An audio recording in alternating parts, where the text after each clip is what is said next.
आज हम पढ़ेंगे 16 केसेज ऑफ और थ्योरीज को तैयार करने के तरीके। Methods of preparation the cases and theories. Case तैयार करने के लिए बहुत से तरीके बताए गए हैं। इस संबंध में सर क्रिमवुड मेयर्स के निम्नलिखित विचार हैं। पहला है, मुकदमों के तथ्यों के विषय में सामान्य परिचय प्राप्त करने के बाद एडवोकेट को सर्वप्रथम अपनी संचिका फाइल को अरेंज करके उसके प्रत्येक पृष्ठ को संख्यायित कर लेना चाहिए,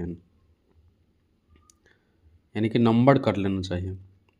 दूसरा है, तैयार किए जाने वाले फाइल पर दोनों पक्षों के नाम चिन्हांकित अंडरलाइनिंग भी कर लेना चाहिए, जिसका ब्रीफ आपको मिला रहता है उसके नीचे अपने दस्तावेजों की सूची भी लिख लें और साथ साथ गवाहों के नामों की सूची भी तैयार कर लें।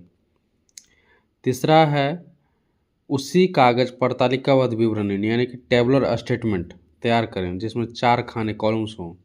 एक में तारीख, दूसरे में साबित किए जाने वाले फैक्ट्स, तीसरे में कब और किस में साबित कराए जाएं, और चौथे में प्रसंग रेफरेंस कॉलम नंबर 2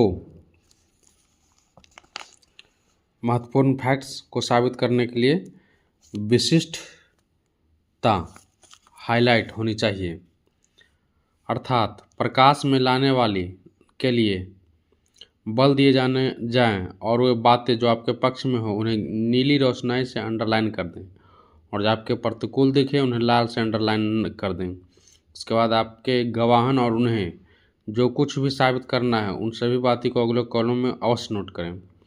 महत्वपूर्ण बातों की अनिवार्यताएं, जैसे किसी मुकदमे में बिक्री की बातें रहती हैं जहां आपको दस्तावेज साबित करना है, उस बात को भी वहां दर्ज कर दें। चौथा है, कानून की बात लिखी जाने वाली कॉलम में अध्ययन के बाद आप चुने हुए शब्दों में फैक्ट्स या लॉ की ठीक फिट करने वाली कानूनी धारा प्रोविजन को लिख डालें जिन्हें आप साबित करना चाहते हैं या प्रसंग रेफरेंस का हवाला देते हैं। पांचवा है, विपक्षी के मुकदमे को डील करने में सोच विचार करने के बाद आपको मुकदमे के मूल प्रश्न क्रक्स तथा प्रतिपरीक्षण के उस लाइन पर पहुंचना है जिसको आपको उनके गवाहों के प्रतिपरीक्षण में अपनाना है। मूल प्रश्नों को भी पूछना अनुचित नहीं है, जिससे कि व्यस्तता के दिन में आप महत्वपूर्ण बात का पूछना भूले नहीं अथवा आपसे छूटे नहीं।